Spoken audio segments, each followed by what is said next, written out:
Jalan MT Haryono, Jakarta Selatan. Dan ada yang menarik perhatian saya, namun bukan proyek galian yang saat ini kita tahu ini membuat macet ya, proyek galian di daerah Jalan MT Haryono, melainkan ada salah satu stasiun pengisian bahan bakar umum dengan brand atau merek Shell.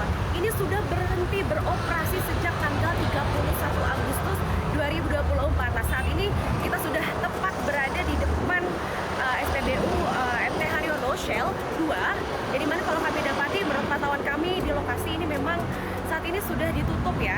Sudah ditutup dengan penutupan proyek seperti itu. Dan kalau kita lihat juga di samping kanan kiri saya ini sudah ada proyek galian juga.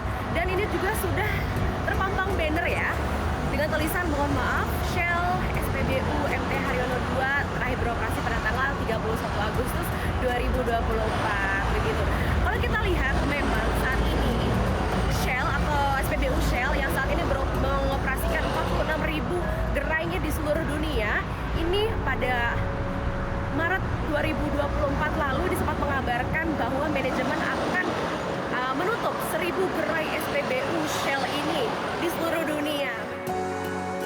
Shell Indonesia juga sempat membuat keputusan heboh usai Lebaran 2024 lalu dengan menutup operasional di 9 SPBU mereka di Medan, Sumatera Utara.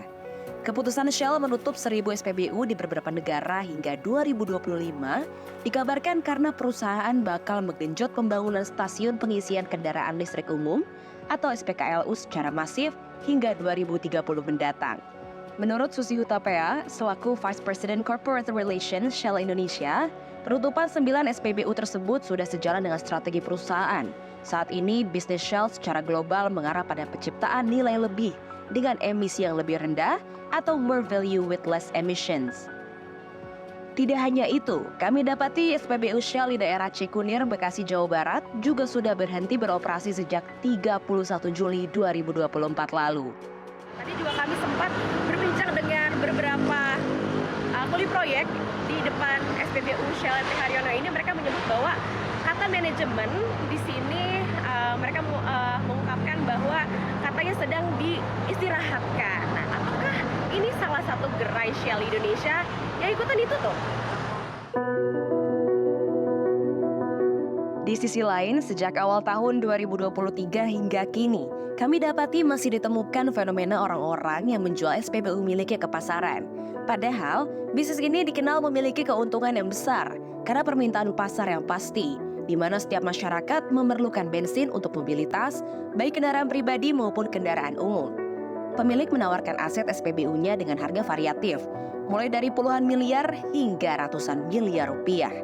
Seperti yang kami temukan di situs jual beli properti online, banyak ditemukan orang-orang yang menjual SPBU-nya dengan keterangan dijual cepat, butuh uang.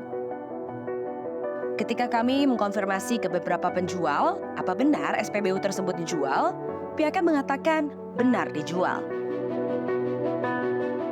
Sebenarnya mengapa fenomena ini bisa terjadi? Beberapa pebisnis mengaku belum bisa bangkit dari efek pandemi, sehingga butuh cash flow atau dana segar dengan menjual SPBU. Bisnis stasiun pengisian bahan bakar umum atau SPBU selama ini memang dianggap bisnis yang paling menjanjikan. Ada pandangan, bisnis SPBU pasti untung karena pasar dan margin yang jelas. Di sisi lain, nyatanya, dari sudut pandang properti, bisnis SPBU bukan berarti bisnis yang paling cuan. Apalagi dengan lokasi yang tidak begitu strategis. Tim Liputan CNBC Indonesia.